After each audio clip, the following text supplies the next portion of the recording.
அட என்னப்பா இது நம்ம ஊர் ரயில்வே ஸ்டேஷன்ல இந்த மாதிரி தூங்குறதுக்குலாம் இடம் கொடுக்குறாங்களா? அட ஆமாங்க.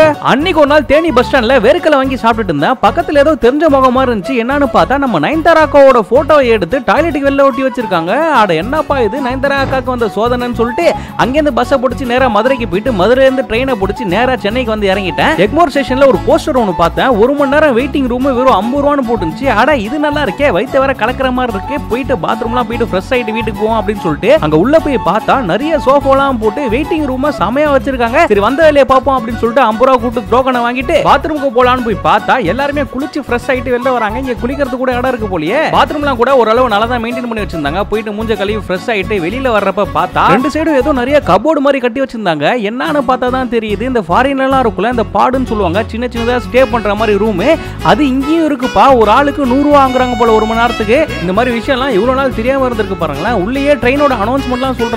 நீங்க இந்த மாதிரி வெயிட்டிங் ரூம்லாம் யூஸ் பண்ணிருக்கீங்களா அப்படிங்கறத கமெண்ட் பாக்ஸ்ல கமெண்ட் பண்ணி விட்டு போங்க.